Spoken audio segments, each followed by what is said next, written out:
दोस्तों नमस्कार, मैं उमेश गौतम समग्र प्रदेश समाचार से। हम जा रहे हैं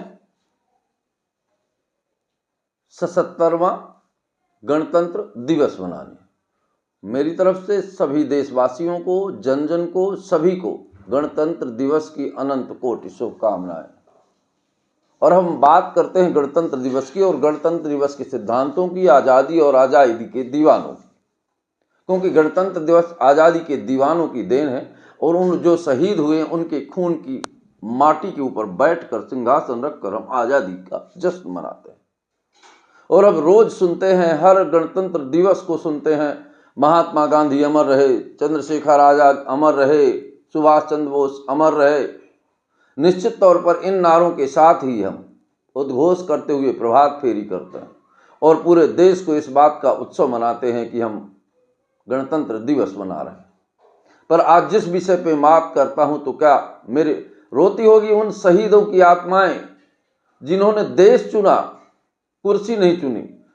तड़पती होंगी उनकी सांसें जो एक एक सांस जीवन में बलिदान कर दिया। तड़पते होंगे उनके अंतरात्माएं कि काल कोठरियों में गुजारने के बाद फांसी के फंदे में मुस्कुराते हुए लिपट गए। तिरंगे को लपेटने के लिए पूरा जीवन उन्होंने देश के लिए कुर्बान कर दिया और अपना सर कटाकर अपनी हथेली में हमें गणतंत्र दिवस दे दिया। और यह उपहार हमारे जीवन में नई सवेरा और नई क्रांति लेकर आने वाला था, ऐसा सारे शहीदों का मानना है। उन्हें क्या पता था कि सत्ता के लोलुप, राजनीति के अंधे रावण से भी बुरी स्थिति पूरे देश की कर देंगे। भस्मासुर की तरह ये पूरे देश को खाने का प्रयास करेंगे। और भारत का संविधान बनाया गया और भारत के संविधान के समय में ही देश को विभाजित करने जैसे संविधान में कुछ कमियां भी थी। उन कमियों को सुधारने की बजाय उन पर तेल लगाकर धार देते गए और देश की हालत दिन प्रतिदिन खराब होती गई। वर्तमान समय में तो सत्ता के सिंहासन पर बैठे लोग ऐसा लगता है कि हम किस बात का गणतंत्र दिवस मना रहे हैं और ये कैसा गणतंत्र दिवस मना रहे हैं। चारों तरफ देखते हैं तो वातावरण में एक दूषित वायु का प्रदूषण नजर आता है। हम बात करते हैं कि एक तरफ हमारे छात्र एमपीपीएससी के आंदोलन कर रहे हैं। हमारे संविधान में था कि सबको समान अधिकार मिलेगा, सबको समान अवसर मिलेगा, पर इसके बावजूद सत्ता पे बैठी सरकार सिंहासन की कुर्सी और शहीदों के खून से लथपथ कागज पर रेंगते हुए और रुदन करने की बजाय अट्टहास कर रही है।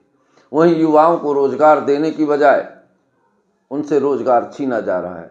एमपीपीएससी के छात्र आंदोलन कर रहे हैं कि इतने दिनों से नौकरियां नहीं निकली।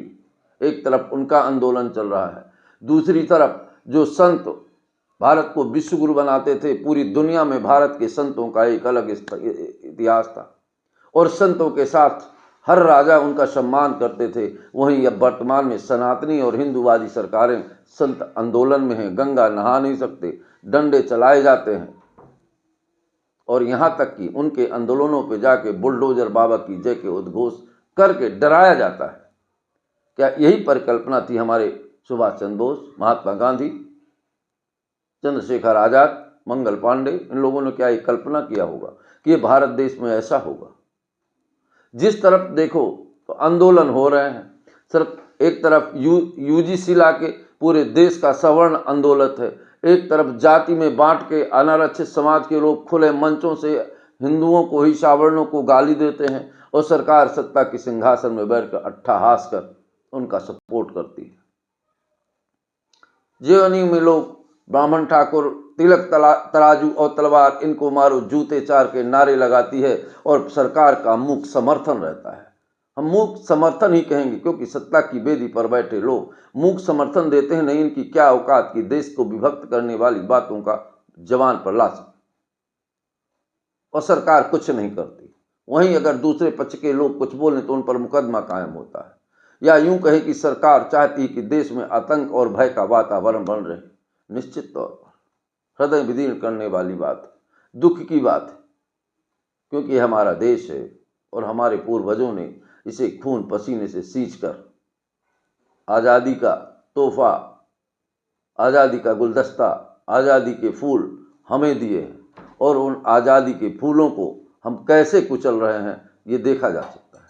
वर्तमान की सरकारों पे एक बात करूँगा कि हम किस बात का गणतंत्र दिवस मनाएं। हमें लोगों को तो ये बताना चाहिए कि हमारे गणतंत्र दिवस इसलिए आया, आज़ादी इसलिए लाए कि हम सब एक हों और एक सूत्र में बंधकर देश के विकास और राष्ट्र निर्माण की बात करेंगे। हम आंदोलन की बात नहीं करेंगे, पूरे देश को सबको समानता का अधिकार करेंगे। पर वर्तमान सरकार सत्ता पे आते ही देश को केवल आपस में लड़ाने की राजनीति करती रही। और रही बात डंकापति की, तो डंकापति तो फटा डोल बजाते हैं। आखिर कब तक दहशत से दौड़ाया जाएगा और सरकारों की इस दहशत और कामना को चलाया जाएगा?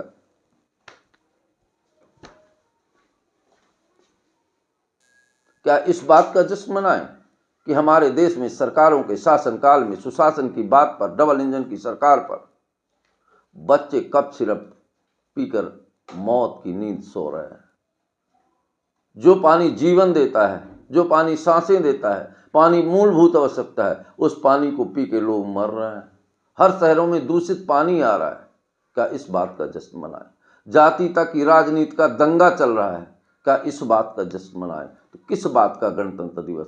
मैं अपने देश की जनता से भी पूछना चाहता हूं कि चौराहे पर खड़ा गणतंत्र दिवस रो रहा है खून के आंसू, और उस आंसू के साथ खड़े हैं हमारे वो शहीद और आज़ादी के दीवाने जिसने अपनी खून की होली से देश को रंग कर और उन गुलदस्तों को धागों से अपने कफन से बांध कर हमें वो गुलदस्ता दिया जिसे हम आज़ादी कहते हैं। और वो आज़ादी को हम किस तरह दुर्दशा करते हैं वर्तमान में राजनीति की। क्या इसे आज़ादी कहें कि पूरा शहर चौराहे में और अहाताओं में तब्दील? क्या इसे आज़ादी कहें कि HIV बाधित खून अस्पतालों में चढ़ा दिया जाता है और शासन, राजनीति और जातीयता के तंत्र को पूरे देश में आतंक का वातावरण करती है? सच बोलने के बालों पर मुंह पे जूते मारती है या उसे ED CD से पकड़वाती है? और हमारे देश को संतों से, मुगलों के ज़माने से 600 वर्ष मुगलों ने शासन किया, अंग्रेजों ने शासन किया, पर किसी ने नहीं मांगा कि आप शंकराचार्य हैं नहीं। और शंकराचार्य का प्रमाण पत्र देने के लिए भी सरकार तैयार बैठी है। या यूं कहें कि सरकार सत्ता में सिंहासन पर आने के बाद मुगलों से भी ज़्यादा खतरनाक रवैया अपनाए बैठी है। तो इस बात का हम जश्न मनाएं। बच्चे केवल ये जानते हैं कि भारत माता की जय, नेताजी की जय। जय तो तब हो जब पूरे देश में जन जन की, एक एक बच्चे की जय हो, पूरे देश के विकास की जय हो। हमारे भारत में रहने वाले हर व्यक्ति एक सुर में एक गीत गाए, हम सब एक हैं, हम सब एक हैं। पर क्या लगता है कि आज हम सब एक हैं? हमें ऐसा लगता है कि आज हम सब टुकड़ों टुकड़ों में, कबीलों में विभक्त होने जा रहे हैं। दोस्तों, सबको मेरी तरफ से गणतंत्र दिवस की बधाइयाँ। और इस बात को ज़रूर सोचें, इस पर निर्णय लें और इसको विचार करें और मुझे भी कमेंट्स में आकर सलाह दें क्या सच है क्या गलत। दोस्तों नमस्कार।